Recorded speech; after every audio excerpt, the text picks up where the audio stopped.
Turn your Bibles to John chapter 11. Look at this. Such an amazing message. I came to do it so you could see what you can do.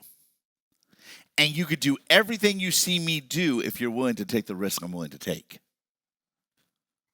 Ready? John chapter 11, verse 25 says, Jesus said to her, I am the what? Come on. It's up here. You don't even have to be looking at your phones right now. I am the what? Resurrection. I am the what? And the what? Jesus says something in Scripture before. He says, I came to give you life and life more abundantly. Two different types of life. Life number one, take out your phone and write this note down. Life, the first life was so that you don't have damnation. The first life is so that you're actually not have to be worried about going to hell. Everybody say fire insurance. Right? You got insurance not to burn in hell. Congratulations. The first life that Jesus said, I came to give you what? Life. That life is, hey, don't worry about going to hell no more. Stop being worried about, if I do this, I'm going to go to hell. The first life he gives is the life that says, you're my son, you're my daughter, chill out. You're not going to hell. That's good, right? How many knows that's good news, right? The second kind of life he gives is what? The ability to thrive. The second type of life he gives is not just for me to go to heaven, but the second type of life he gives for me is to thrive here on earth, to participate in signs, wonders, and miracles, participate in victories, participate in inheritance, participate in wins and promotion and acceleration and momentum. Are you catching this? So the first type of life he gives is what? So that you can go to heaven. Second type of life he gives is so that you could enjoy heaven on earth. Let me say it one more time. First type of life he gives is so that you can go to heaven. Second type of life he gives is so that you can enjoy heaven on earth. Well, Chris, I'm not enjoying heaven on earth. Let me tell you something. It is not easy, hear me, it is not easy to always push through the sacrifice he calls us to have in order to enjoy the heaven on earth. Because how many knows that every time you have promotion, it takes sacrifice? Every time you have promotion, it takes sacrifice. Every time I'm going to go down in a suit size, it takes losing weight.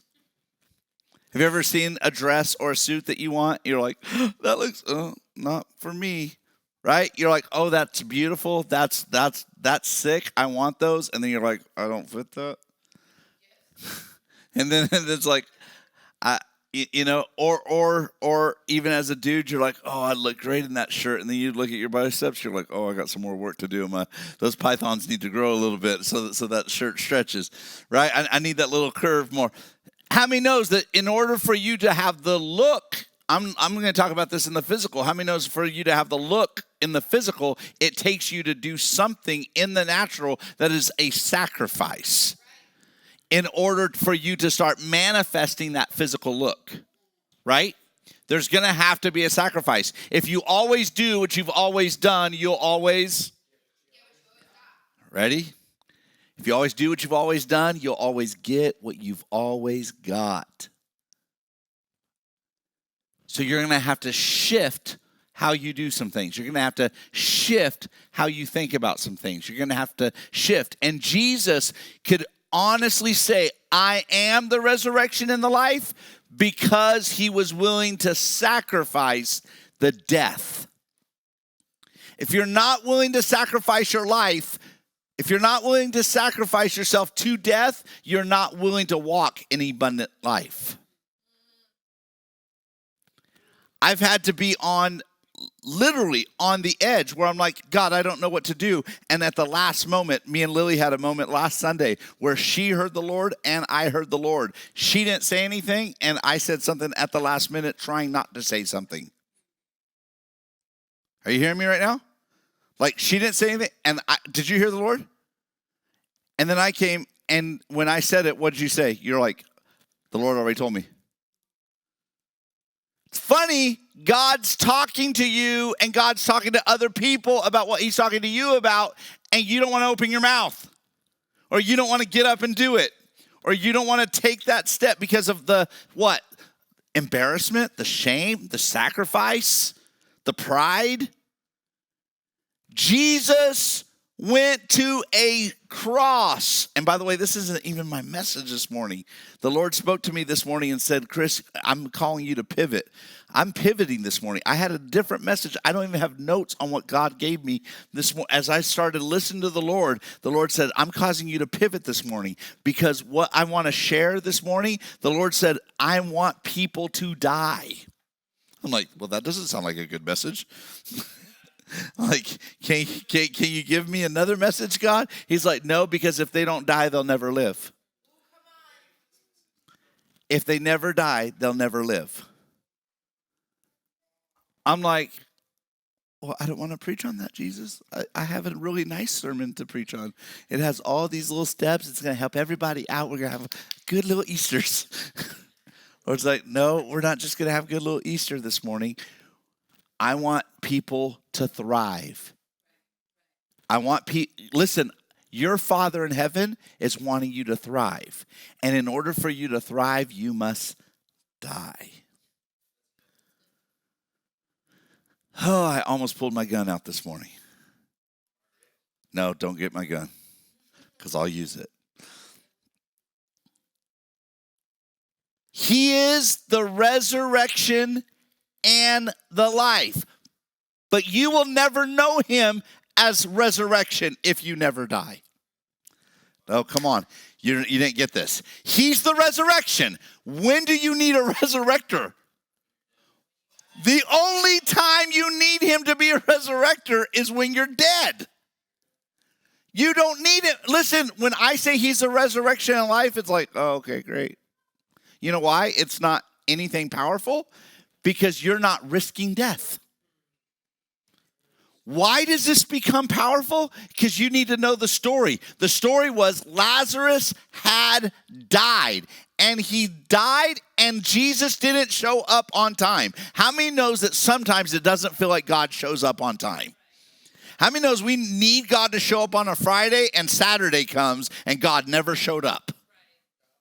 Hold on, this story is about a God who didn't show up on a Friday when you prayed on Wednesday. God, I need you to show. God, I know you're going to show up on Friday. God, I prayed for you to show up on Friday. God, I heard your voice saying that you're going to show up for me. I told all my friends you're going to show up. I got all excited that you're going to show up. We prayed, we anointed, we did all the things.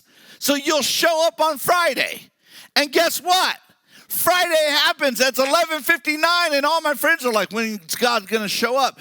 All my family's like, when God's going to show up? The car's being towed away. The houses are going away. All the clothes are gone. You're like, God, when you go show? It's 11:59, God.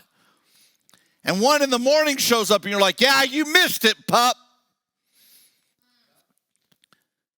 God, you missed it.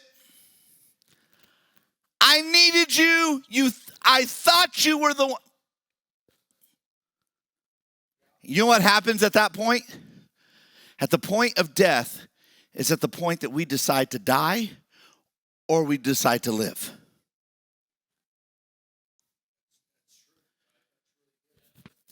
Because at this point, when you have lost it all, at this point is when you truly go, I'm really yours, God, or now I'm offended with you, so now I'm not yours. And we really reveal our heart whether we were really his ever to begin with. Listen. He says, I came to give you life and life more abundantly. The only way that you can have life is if you really gave your life to him.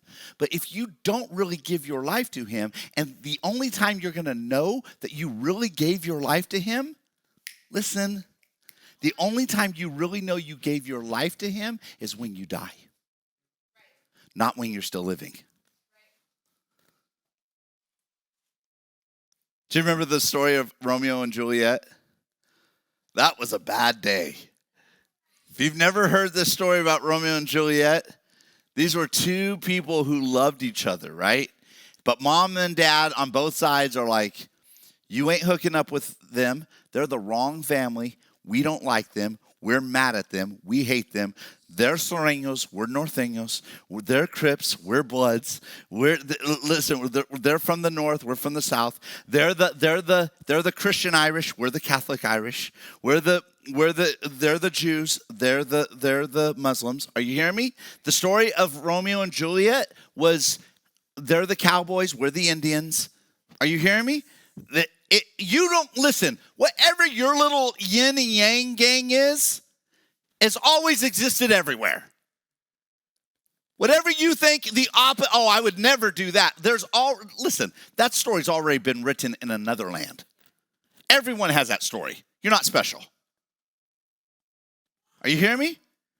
Everyone has a story of an opposing group.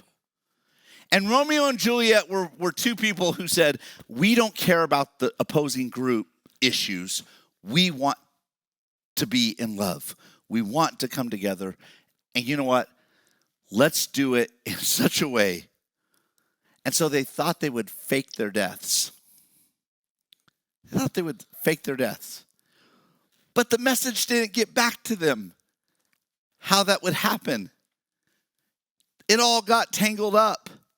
And the one person who faked their death, hoping that the one would know that their death was faked, actually came back and was like, she faked her death. He came, and then he committed suicide because he loved her. Do you remember this? And then she wakes up thinking, yes, we got away with it. We faked it. And then she comes out of her comatose state and sees that he's truly dead. And then she takes her own life.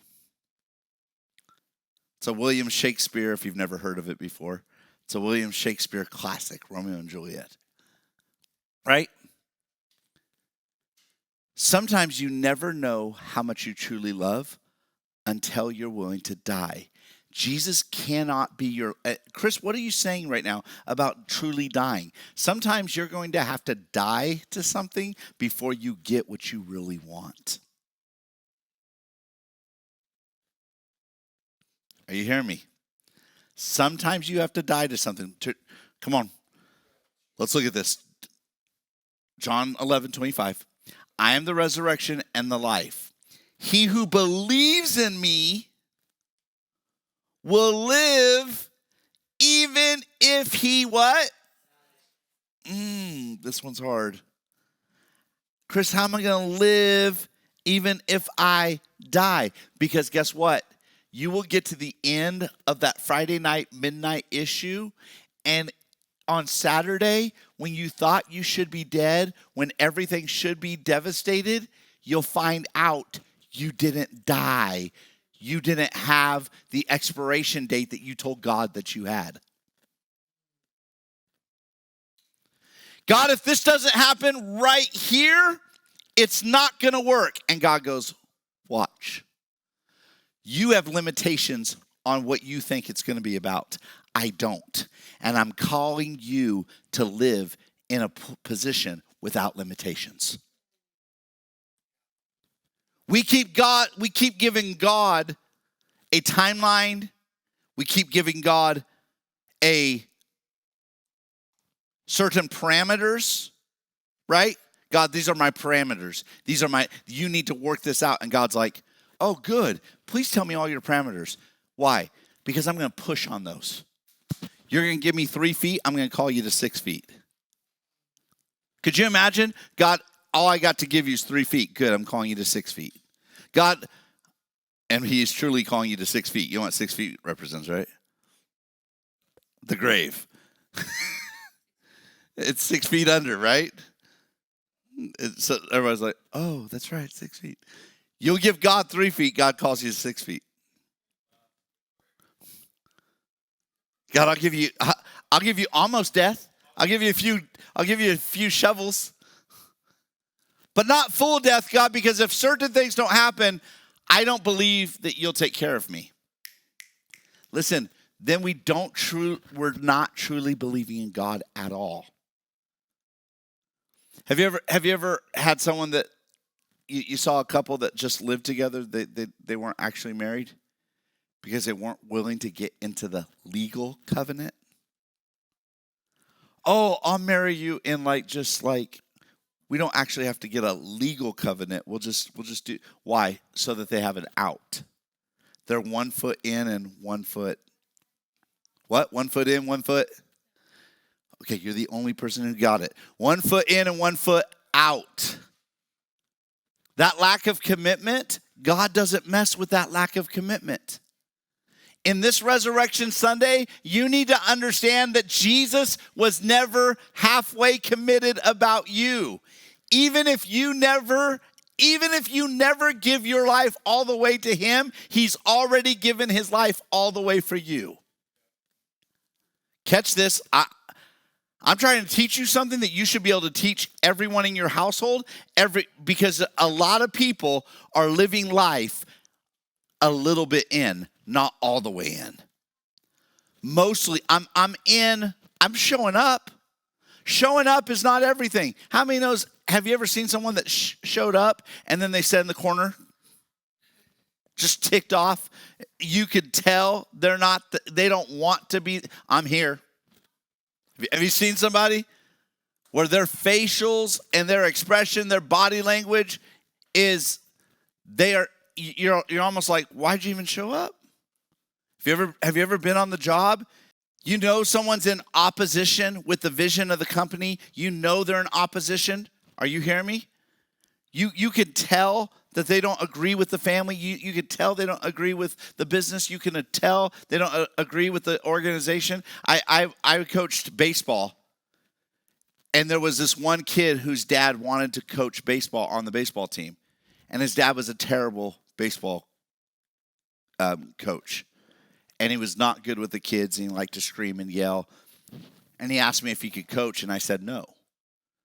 Well, every time he made sure he was standing on the fence just to let me know, and just to let my coaches know, and just let the kids know, he's a full-grown man.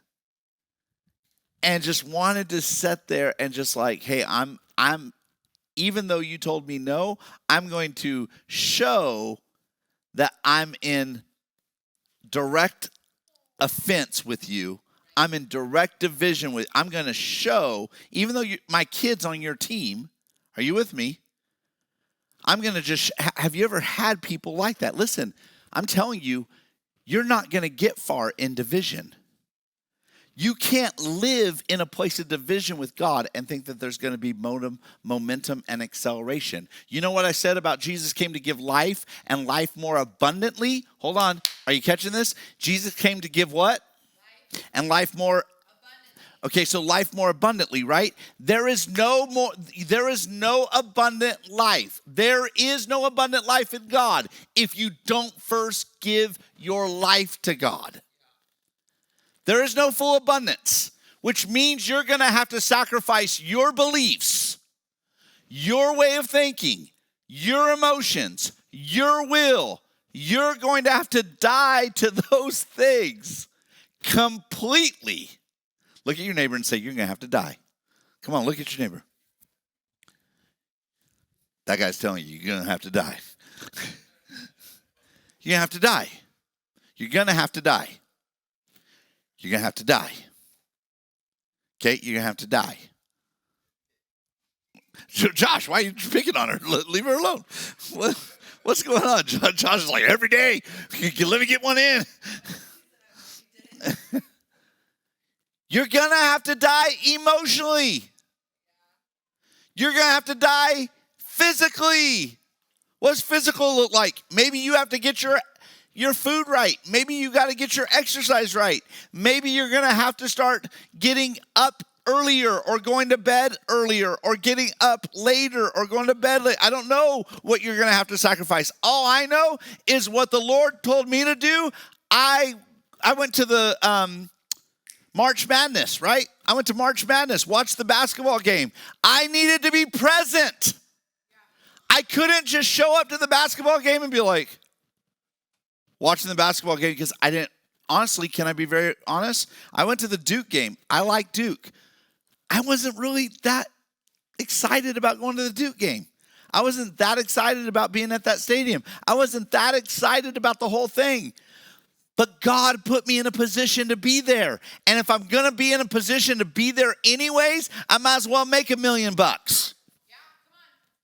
Say that. If I'm going to be there, I might as well be fruitful. Yeah. If you're going to be here, you might as well be fruitful. If you're going to be wherever you are, you might as well get engaged and get the most you can get out of it. Say that. Come on. Are you hearing me? If you're not, listen, if you don't want to show up, don't show up. Great, get those results. But if you're going to show up, listen, I came to the game and I did not want to be at that basketball game. I promise you, I didn't want to be at that basketball game. And the game went till midnight. You know what time I had to wake up? I thought I had to wake up at 4 a.m. to catch my plane. Then I got back to my hotel room and I saw nothing was packed. I'm like, it's going to take me to pack the way that I like to pack because I'm bougie. It's going to take me an hour to pack. Plus, it's going to take me probably a half an hour to get ready. Normally, it'd take me an hour to get ready because I like everything dialed in. You know what I mean? Everything. I bet you take a lot of. Do you girls take a lot of time in the bathroom? She does. She takes a long time. Okay, see. So you got to clock your time, right? If I got to leave, what time do I have to get ready to leave? Does anybody have those issues? Like Alex has to take 4 hours in the bathroom before he leaves. Like you have to tell him a whole day in advance if you want him like at a certain thing. Listen, you're welcome. It's a public service announcement. I want everybody to understand how to be successful with Alex. If you need him on Saturday, tell him you need him on Friday. He'll show up on Saturday for sure. So listen, here I was at midnight thinking I got to get up at 4 a.m. No, I didn't have to get up at 4 a.m. I had to get up at what? 2:30 a.m. I got up at 2. I got 2.5 hours of sleep, had to pop up. Guess what? The Bible says, rejoice in the Lord. Always. Hold on. Rejoice in the Lord. Always. And again, I say, rejoice. So guess what? I don't have the right to get up at 2:30 and go, I don't want to get up. No, there's an opportunity in Irvine. And Irvine needs you to be present, and Irvine needs a win, and Irvine needs a breakthrough. And then guess what? You got to leave Irvine and get to San Jose, back to your truck in San Jose, and then you got to drive all the way back to Clovis. You know why? Because Clovis needs a win. The I Am movement needs to learn how to die so that it can be resurrected. There needs to be some people. So guess what? You don't have the right to go ahead and say, I want to sleep in and bump my ride and miss my $1 million appointment in Irvine and miss my $1 million appointment in Clovis. You're like, Chris, today's not $1 million appointment. No, it is $1 million appointment because you don't understand. You see this in seed form. I see this as a massive harvest. I don't see this in the seed form that we see around my couches and in my living room. I see this in the stadium that God is going to raise up where we are going to have people from all over the world come into the I Am move. I see this not in the seed form, and that's what causes me to understand that I'm going to have to go ahead and die today. I'm going to have to die in my living room today in order for me to stand in the stadium in the future. If I'm going to stand in the stadium, I'm going to have to die in the living room. Believe me, you guys got your babies. I got my grandbaby screaming her head off in the back. It's not easy for anybody. It's not easy for anybody. Before I had my grandbaby, I had my own kids running around. Still doing the will of God. Still, are you hearing me? It's never easy, and you guys are young. I remember having a Geo Metro and not even having enough money to put gas in my tank. It's never easy. I remember having multiple houses and renters not paying their rent. And me having to cover their rent so I didn't have a mortgage late. It's never easy. I don't care if you're in the place of starting or if you're in the place of the middle of your life or if you're at 46 years of age and from the outside looking in, everybody thinks you're killing it. Come on. It's never easy. It is a constant, whether you're in this phase, and I'm not picking on you, but understand I love you and I'm proud of you, and I'm proud that you showed up this morning. You're young. You're as young as my son, Bryce. And, right, you're 23? Yeah, Bryce is 22. Listen, no matter what stage of life you're in, there's always a sacrifice. If you don't learn how to sacrifice and rejoice in that, you never will. And then life doesn't become abundant, it becomes torturous. I heard the one term, I would rather hang out with the booger that I know than the booger I don't know. Let me make this analogy really disgusting for you. How many's willing to pick your nose? How many's ever picked your nose? Ever had a mocoso in your nose and picked your nose? Come on, don't lie. I'm going to look at you and ask you right now. If you don't raise your hand, if you've ever had a booger on your finger that was your booger, raise your hand. Was your booger, right? How gross was that? That's what I feel. It's some of the best feelings in the world. But if I had to touch your booger, that's, right? Like my booger, I'm like, oh, that felt great. Right? If it's my booger, it's like, oh, that's great. If it's your booger, I'm throwing up. There's something to be said about the booger you know versus the booger you don't know. Are you hearing me? So it's like, that's the weirdest analogy I've ever heard, but it's really real. It's so freeing. Because if you would learn how to rejoice in your stuff, because I'm telling you, it's only going to be, you're going to step out of the thing God's called you into, and you're going to go into another thing, and it's going to be a booger you don't know, and it's going to be worse than the booger you did know. Right now, you're grossed at your booger, your situation. You're like, oh, God, I want my situation to change. Yes, your situation needs to change. Yes, God wants to change it. But you're going to have to learn how to die so that you can live versus trying to escape so that you can live. There's a difference between dying so you can live and escaping so you can live. Now I'm going to read. Ready to go back to reading? Here we go. John 11:25. I am the resurrection and the life. He who what? Come on, everybody, say it. Read it. I am the resurrection and life. He who what? You know what there's a lack of? There's a lack of belief. Look at your neighbor and say, you need to believe in Jesus. You need to believe in Jesus. For your situation, you need to believe in Jesus again. There's a lack. You want to operate in resurrection in life? You really want to do it? You need to believe in Jesus again.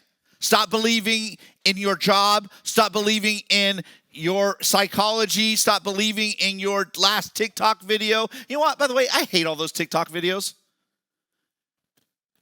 TikTok videos that have like a 23-year-old that's trying to give wisdom when they haven't went through nothing. And they're wanting to talk about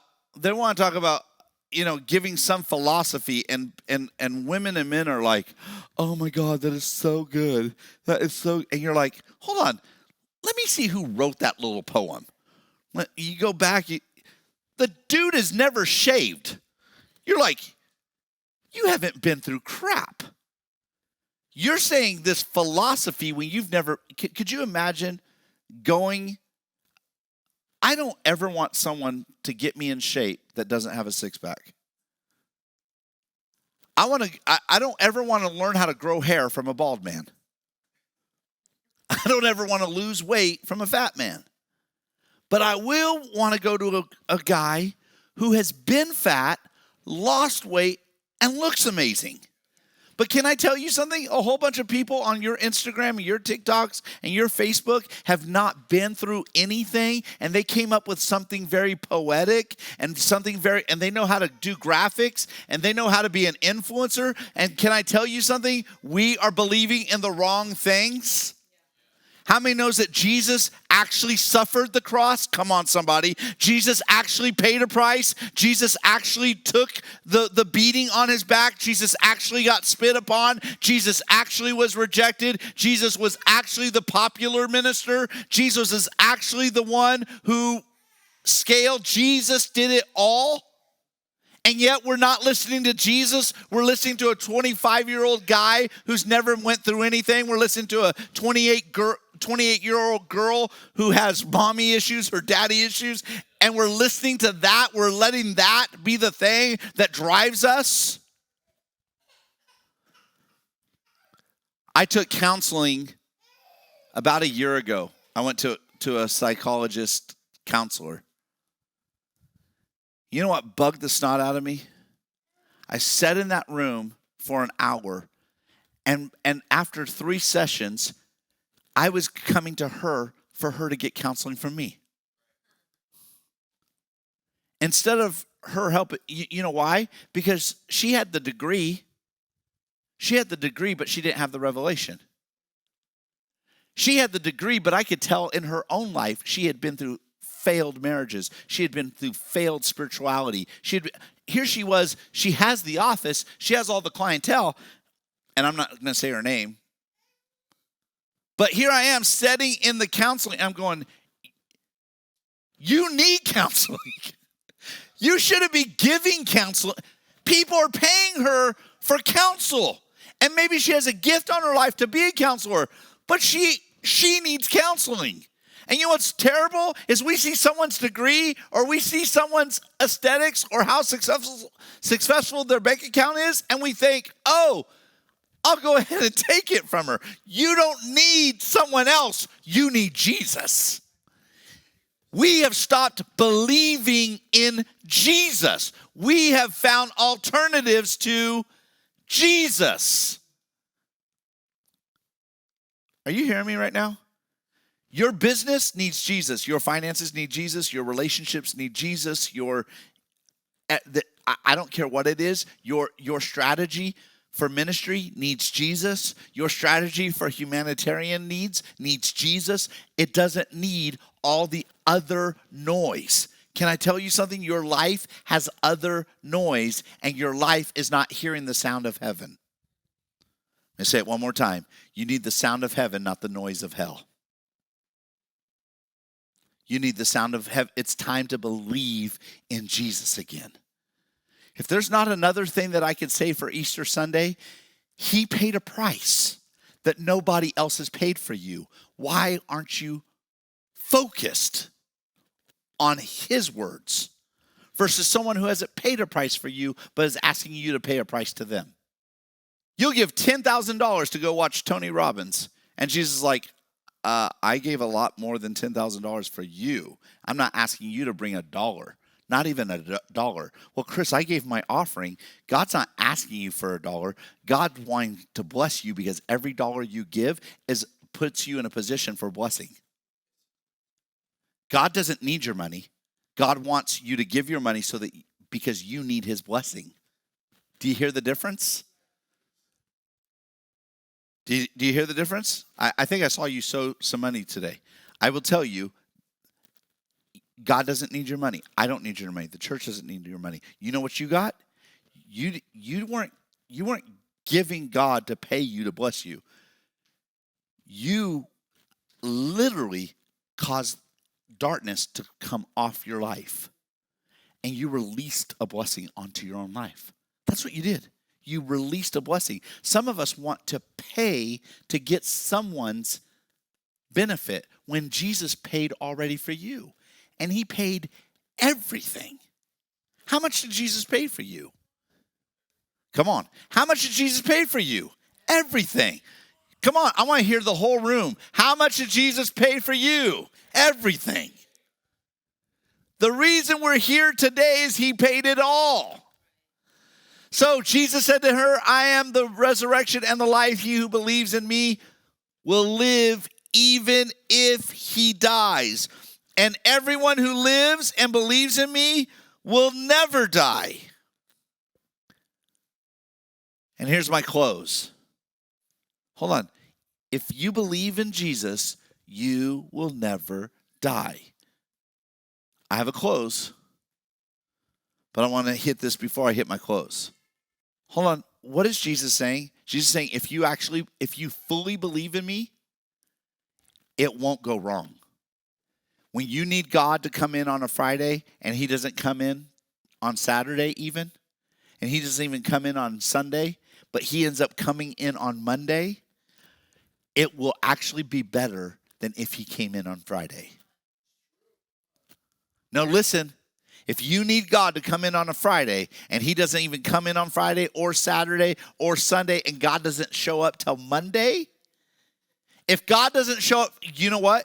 And you know what's going to be the best thing? Is if you don't look like the butt face on Monday. On Monday, if you are still rejoicing in the Lord always, and again, I say rejoice, you are going to have a better breakthrough on that Monday than if God would have showed up on Friday. But you're going to have to learn to die so that you could enjoy the abundance, because you actually won't ever die. Here's my close. Ready? Stand up. Stand up.